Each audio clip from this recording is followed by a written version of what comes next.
আজকে তোমাদেরকে দেখাবো আমার বাড়ি, মানে আমি যেখানে থাকি। না কোনো রাজা মহারাজার বাড়ি নয়, কিন্তু এটা আমার দাদুর বাড়ি, মানে প্রায় 100 বছর কাছাকাছি আমলের বাড়ি। এই যে এই প্লেসটা দেখছো, এটা বারান্দা, মানে এটা আগে ড্রয়িং রুম ছিল, বর্তমানে এটা একটা ছোট বারান্দায় পরিণত হয়েছে। উপর থেকে চুন, ইট, বালি সব এভাবেই খসে আস্তে আস্তে প্রতিদিনই পড়ে। আর এটা আমাদের সিঁড়ির ঘর।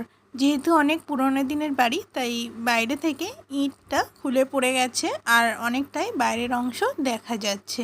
এটা আমার দাদুর ঘর। এই জায়গাটাতে আজও আমার গেলে গাটা ছমছম করে। দেখো দিনের বেলাও কেমন অন্ধকার।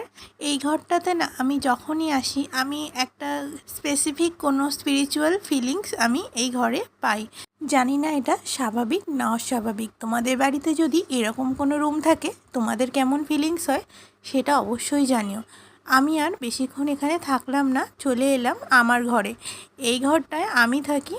ঘরটার অনেক অংশেই উপর থেকে খুলে চাইগুলো নিচে নেমে এসেছে। আর এরকম একটা ঘরে থাকতে একটা নস্টালজিয়া ফিলিংস হয়। বাঙালি যেহেতু চিরকালই নস্টালজিক, কিন্তু বিপদের সম্মুখীনও আমি অনেকবারই হয়েছি। গত 4-5 দিন যাবৎ দেখছি এরকম একটা ঘরে ক্ষত হয়েছে। এটা কী পোকা বাসা বেঁধেছে আমি ঠিক জানি না। এটাই ছিল 100 বছর পুরানো আমার দাদুর বাড়ি।